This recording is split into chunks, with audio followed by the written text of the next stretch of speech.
আজ রাতে কাতারের দোহায় বসছে ফিফা দ্য বেস্ট অ্যাওয়ার্ডের 10ম আসর। আর ফুটবল বিশ্বে একটাই প্রশ্ন, এই পুরস্কারটা কি আসলেই বছরের সেরা পারফর্মারকে খুঁজে বের করে, নাকি দিন শেষে এটা শুধুই একটা জনপ্রিয়তার প্রতিযোগিতা? এটা একটা মিলিয়ন ডলারের প্রশ্ন। আর এবারে যে সংক্ষিপ্ত তালিকাটা, সেটা দেখলে এই বিতর্কটা আরও জমে উঠবে। তাই কেন? কারণ তালিকায় যেমন কিছু প্রত্যাশিত নাম আছে, তেমনি এমন কিছু চমকপ্রদ বাদ পড়া নামও আছে যা দেখে অনেকেই বেশ অবাক। ঠিক তাই। তো আজকের আলোচনায় আমরা ঠিক এই বিষয়টাই ব্যবচ্ছেদ করব। আমাদের হাতে থাকা তথ্যসূত্র ঘেঁটে আমরা দেখব এই সেরাদের বেছে নেওয়ার প্রক্রিয়াটা আসলে কতটা নিখুঁত বা হয়তো কতটা ত্রুটিপূর্ণ। একদম। আর এবারের সংক্ষিপ্ত তালিকা, বিশেষ করে গতবারের সেরাদের অনুপস্থিতি, ফুটবলের বর্তমান চালচিত্র নিয়ে কি বলছে, চলুন সরাসরি সেই বিশ্লেষণে ঢোকা যাক। হ্যাঁ, চলুন। আর যারা অনুষ্ঠানটি লাইভ দেখতে চান তাদের জন্য ছোট্ট একটা তথ্য: বাংলাদেশ সময় রাত 11টা থেকে ফিফার ওয়েবসাইটে সরাসরি সম্প্রচার করা হবে। তবে আসল নাটকটা তো তালিকার ভেতরে। আচ্ছা, প্রথমেই একটা অদ্ভুত ব্যাপার নিয়ে কথা বলি। আমাদের কাছে যে তথ্য আছে তাতে মোট 12টা বিভাগে পুরস্কার দেওয়া হবে। হ্যাঁ, ঠিক। সেরা খেলোয়াড়, কোচ, গোলকিপার তো আছেই, সাথে বর্ষসেরা একাদশ, সেরা গোল, fan award, fair play award, মানে অনেক কিছু। হ্যাঁ, পুরুষ ও নারীদের জন্য আলাদা আলাদা করে মোট 12টি। এমনকি সেরা গোলের পুরস্কারও এখন দুটো, পুরুষদের জন্য পুস্কাস অ্যাওয়ার্ড আর নারীদের জন্য কিংবদন্তি মার্তার নামে মার্তা অ্যাওয়ার্ড। আমার প্রশ্নটা আসলে অন্য জায়গায়। এতগুলো পুরস্কার কি মূল পুরস্কারগুলোর গুরুত্ব কিছুটা কমিয়ে দেয় না? আপনার কি মনে হয়? মানে আজকাল কি সবাইকে খুশি করার জন্য একটা করে পুরস্কার ধরিয়ে দেওয়া হচ্ছে? এটা একটা দারুণ পয়েন্ট। অনেকেই এমনটা মনে করেন। তাদের যুক্তি হলো, যখন অনেক বেশি ক্যাটেগরি থাকে তখন দ্য বেস্ট পুরুষ বা নারী খেলোয়াড়ের পুরস্কারের যে মূল স্পটলাইট সেটা ভাগ হয়ে যায়। হুম। তবে ফিফার হয়তো অন্যরকম যুক্তি আছে। কি রকম? তারা হয়তো দেখাতে চায় যে ফুটবল শুধু 11 জন খেলোয়াড়ের খেলা নয়। সমর্থক থেকে শুরু করে ফেয়ার প্লে পর্যন্ত খেলার সব দিককে তারা সম্মান জানাতে চায়।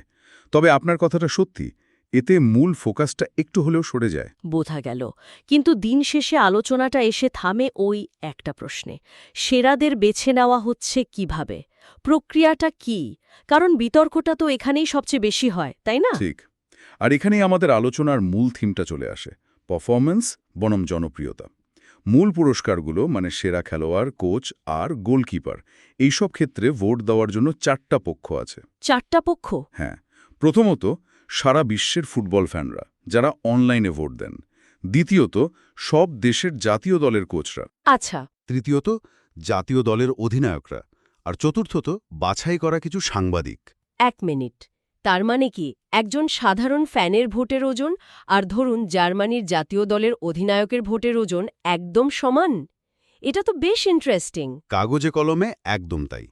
প্রত্যেকটা পক্ষের ভোটের ওজন 25% করে। অবিশ্বাস্য। অর্থাৎ 100টা ভোটের মধ্যে 25টা ফ্যানদের, 25টা কোচদের, 25টা অধিনায়কদের আর 25টা সাংবাদিকদের। ভোটাররা তাদের প্রথম পছন্দকে 5 পয়েন্ট, দ্বিতীয় পছন্দকে 3 পয়েন্ট আর তৃতীয় পছন্দকে 1 পয়েন্ট দেন।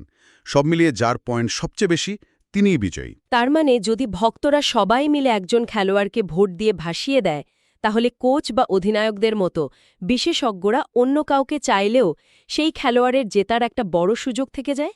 এখানেই তো জনপ্রিয়তার খেলাটা চলে আসে। ঠিক ধরেছেন। এটাই এই ভোটিং সিস্টেমের সবচেয়ে বড় বিতর্কের জায়গা।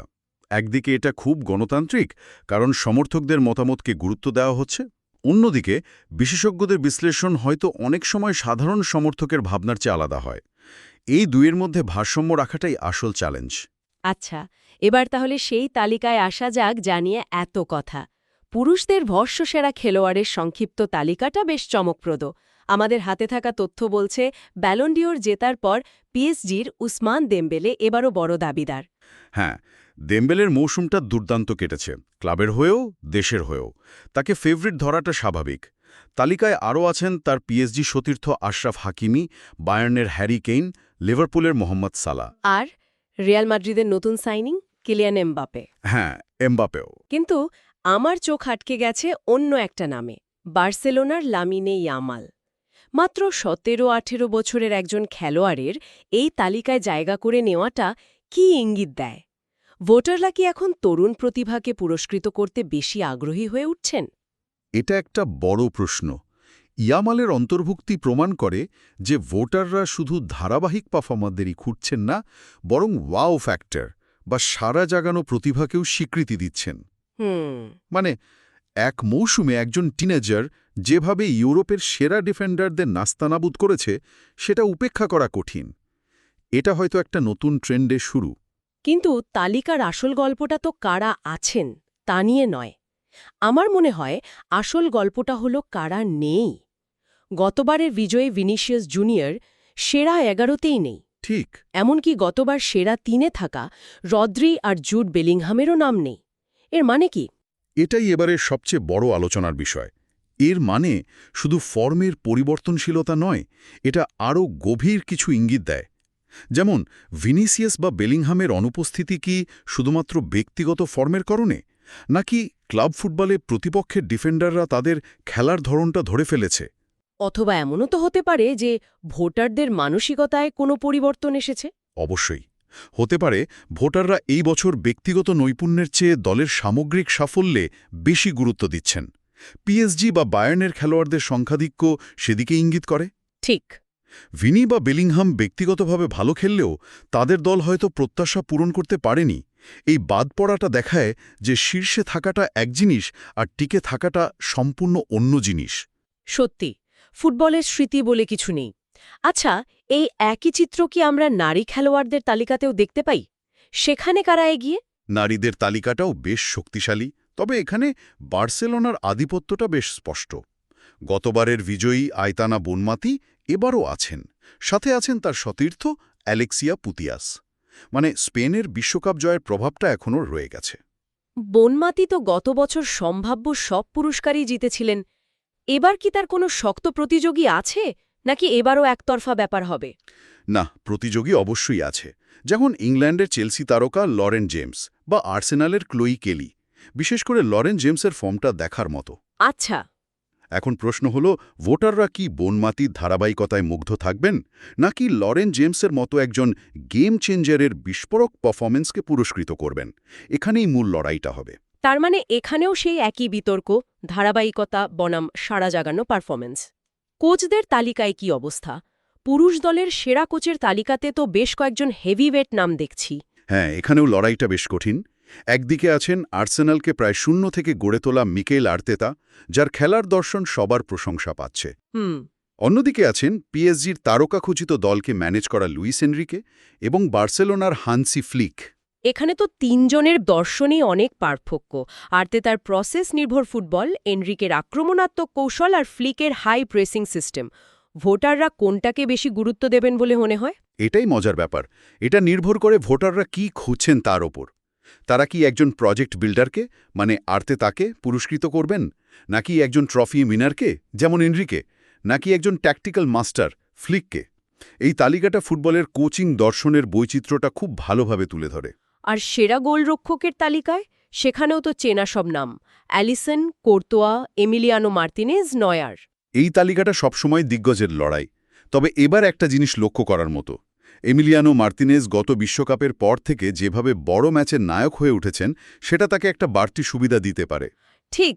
গোলকিপারদের ক্ষেত্রে প্রায়ই দেখা যায় একটা বা দুটো ম্যাচ জেতানোর পারফরমেন্স সারা বছরের ধারাবাহিকতাকে ছাপিয়ে যায়। তাহলে সব মিলিয়ে যা দাঁড়ালো, দোহায় একটা জমকালো আয়োজন হচ্ছে ঠিকই, কিন্তু তার আড়ালে চলছে জনপ্রিয়তা আর পারফরমেন্সের এক সূক্ষ্ম লড়াই।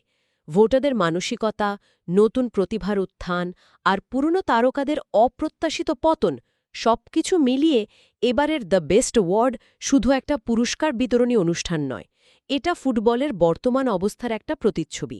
একদম। এখানে সবচেয়ে আকর্ষণীয় বিষয় হল, এই পুরস্কারগুলো আমাদের বাধ্য করে ফুটবলকে বিভিন্ন দৃষ্টিকোণ থেকে দেখতে।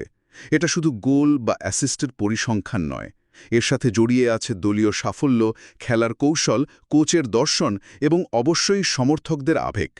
গতবারের সেরাদের অনুপস্থিতি এর সবচেয়ে বড় প্রমাণ। ফুটবলে অতীতে আটকে থাকার কোনো সুযোগ নেই। প্রতিটা দিনই নতুন করে নিজেকে প্রমাণ করতে হয়। আলোচনাটা শেষ করার আগে শ্রোতাদের জন্য একটা প্রশ্ন রেখে যেতে চাই। অবশ্যই। আমরা জানলাম যে 4টি ভিন্ন গোষ্ঠীর ভোট, ভক্ত, কোচ, অধিনায়ক এবং সাংবাদিক ভোটের মাধ্যমে সেরা খেলোয়াড় নির্বাচিত হন। কিন্তু আমাদের হাতে থাকা তথ্যে এটা বলা নেই যে এই 4টি গোষ্ঠীর ভোটে কি কখনো বড় ধরনের অমিল দেখা যায়। এটা একটা চমৎকার প্রশ্ন। কখনো কি এমন হয় যে ভক্তদের ভোটে যিনি প্রথম, তিনি হয়তো কোচ বা অধিনায়কদের ভোটে সেরা তিনিই নেই? আর যদি এমনটা হয় তাহলে ফুটবলে সাধারণ মানুষের ধারণা এবং খেলার ভেতরে থাকা পেশাদারদের মূল্যায়নের মধ্যেকার পার্থক্যটা ঠিক কতটা বড়, এই বিষয়টা কিন্তু আজকের পুরস্কার ঘোষণার পর মিলিয়ে দেখার মতো।